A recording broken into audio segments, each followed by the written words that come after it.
Welcome back. We're here now with Captain Chuck Chapin, Acting Fire Marshal, Suffolk Fire and Rescue. Captain, thanks for joining me. Certainly. Now today we kind of want to go over fire safety, especially as the holidays come up and the weather changes from, warm to cold and people have to turn off their AC, put their heats on.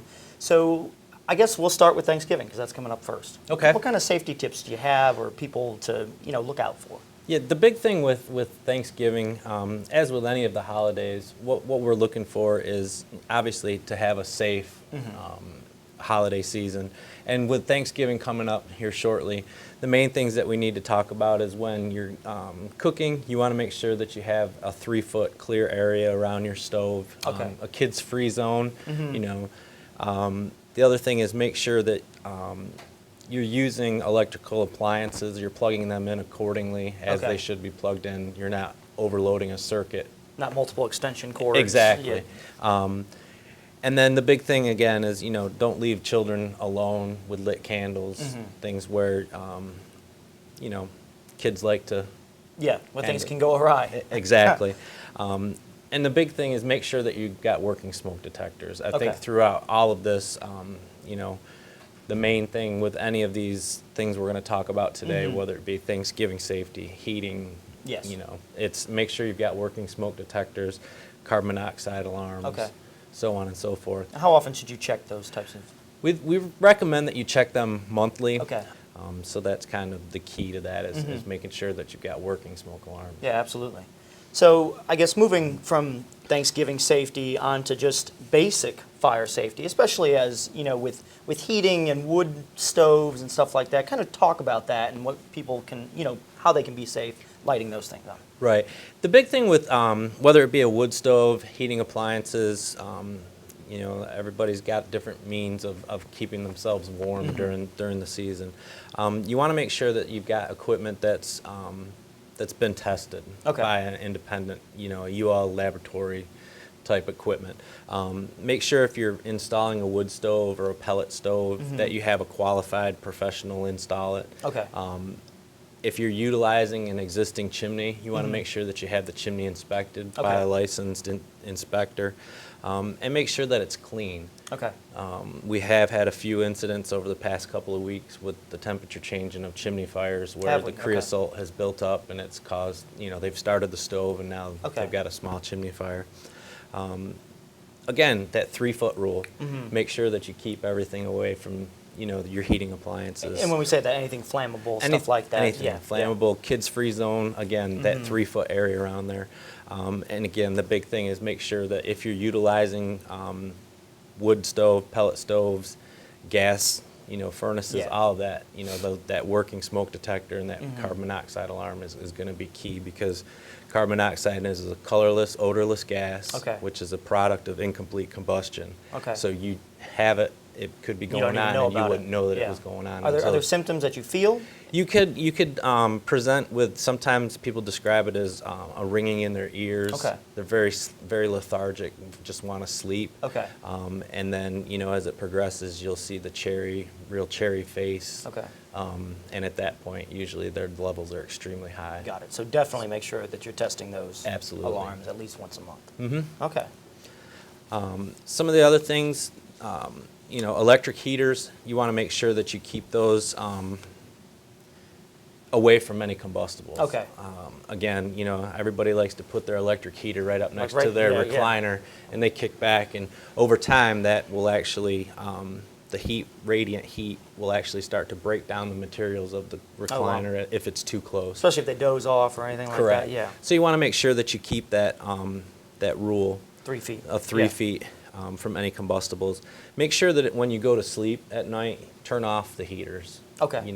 We don't want to have people leave the heaters on and then they fall asleep, because NFPA reports that half of the home heating fires are reported during the months of December, January, and February. So we're getting into the Okay. months where you're going to see an increase in Generally in- caused by just kind of carelessness, I guess. All right. Correct. Yeah.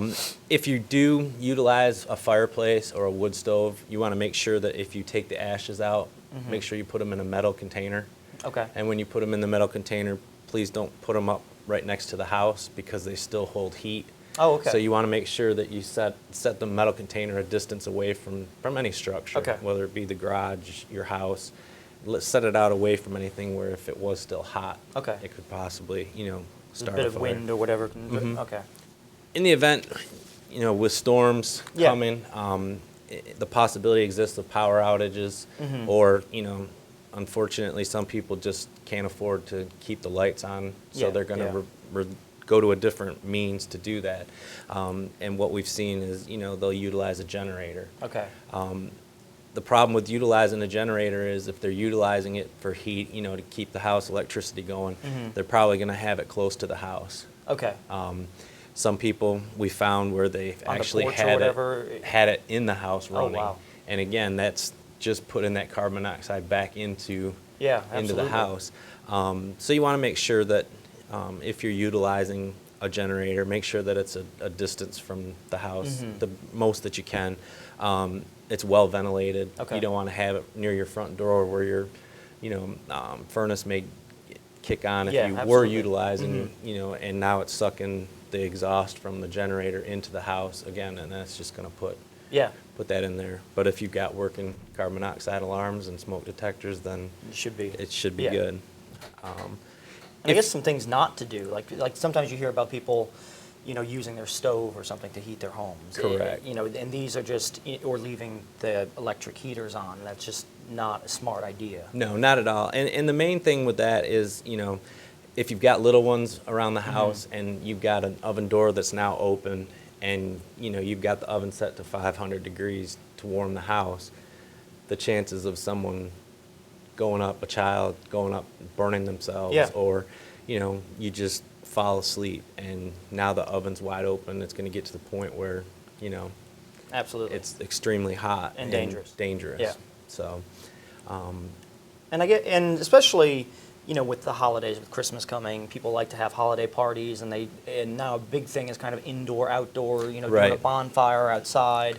Talk a little about regulations, I guess, with that and other additional kind of safety issues that come up. yeah, with the outdoor fires, as we've talked in the past, Suffolk has a burn ordinance in place where, you need to get a permit from the fire marshal's office to be able to burn. Okay. And there's certain regulations that you need to meet. You've got to be 50 feet from any structures on your property, 300 feet from any structures on adjacent properties. Okay. So there's distances that come into play with that. Yeah.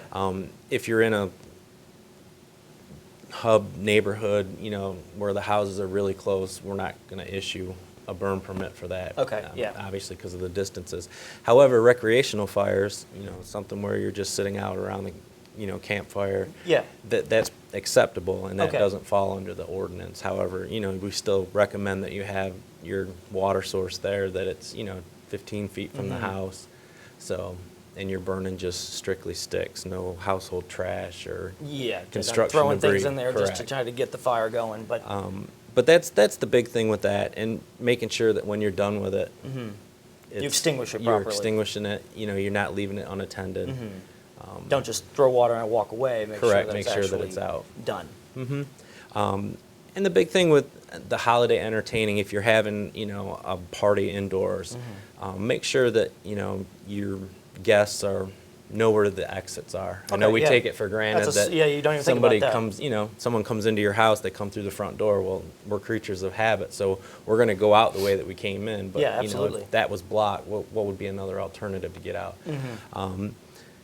If you have any candles lit, that's a big thing. Is you it know. that's probably one of the biggest the big? issues that comes up over Correct. the holidays because people love lighting candles. They love to and light candles. You got the reindeer hanging down and Exactly. And another, NFPA fact is that 2 of every 5 homes decorated, decoration fires are started by candles. Really? Oh wow. So, and then nearly half of the holiday decoration fires happen because decorations are placed too close to a heat source. yeah. So again, The wreaths and the garland, and then Right. you put the electric heater out, and things Exactly, just start and it just starts. compounding on top of one another. And the big thing, again, some people in the past, they've actually put candles on Christmas trees, lit candles. It's some type of tradition in some places. We're going to go ahead and frown upon that. Right? Yes, Yeah. definitely. We do not recommend, decorating your Christmas tree with live Lit candles. lit candles. Yeah. Make sure that if you are utilizing any decorations, that they are, approved, that you've looked at the cords, they're not frayed. If you find a nick or that they're damaged, Yeah. let's replace them if you can. Yeah. And I believe that Lowe's has a drop area where you can drop old Christmas lights off. Oh, really? It's Okay. in the front of the store. So if you've got stuff that's damaged or that you don't want and you want to dispose of it, you can take it to Lowe's and And that raises a good point about the cords, because a lot of times people reuse their decorations year after year. They're pulling it out. It's got these wires, basically shredded, but they're still plugging it in, and that's just dangerous in and of itself. Absolutely. And the other thing is, they take in, the manufacturer recommends, no more than 4 strings Okay, attached to of one another. lights, Okay. so make sure you read what the manufacturer recommends. You'll see areas and houses that, people have strung 10 sets of, lights, and Yeah. it's coming off of one circuit. Again, it goes back to making sure that you're utilizing, the proper cords and that you're not overloading your Yeah, circuits. absolutely. And then the other big thing, obviously, is the Christmas tree itself. Make sure that if you're getting a natural tree, a real tree, you want to cut a couple inches off of the base of the tree prior to putting it in the stand to Okay. give it a fresh area to absorb that water. Okay. Once you get it in the stand, make sure that you're watering it every day. Once it starts to drop the needles, then you need to be concerned with the fact that maybe it's if you purchase it at that point and it's dropping needles, look for another tree. Okay. Again, because as it continues, if you don't water it every day and it continues to dry out and dry out and dry out, eventually it'll get to the point where it just Easily won't take combustible or- yeah, exactly. okay. And NFPA on their website, they have a demonstration of a well lit or a well watered tree versus a dried out tree, and that's something that people could go on their website and check that out. Absolutely. And then making sure wherever you set your tree up, make sure it's not in your path of egress. Okay, yeah. It's going to block your exits, or it's a little too large for the area.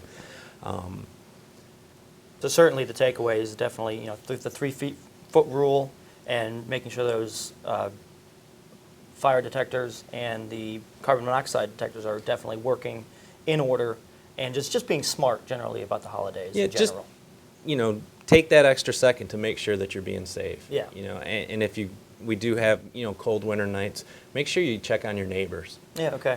You might have an elderly person that lives next door that it's extremely cold outside. Just stop over. It's the holiday Yeah, season. yeah. Just stop over and make sure that they're doing okay. Make sure that Absolutely. that things are well with them. But I truly appreciate you guys taking the time to allow us to get this message out. No, we absolutely appreciate you. And if anyone has any questions or they need to contact our office, Is there a phone number people can reach you at, or? yep, the phone number is 514-4550, and that will get you to the ladies up front, who will get a message back to the folks in the Fire Prevention Bureau. Well, And excellent. Well, thanks so much for joining us today, Captain. Certainly. Really appreciate it. Thank you. And thank you very much for watching this edition of Safety First.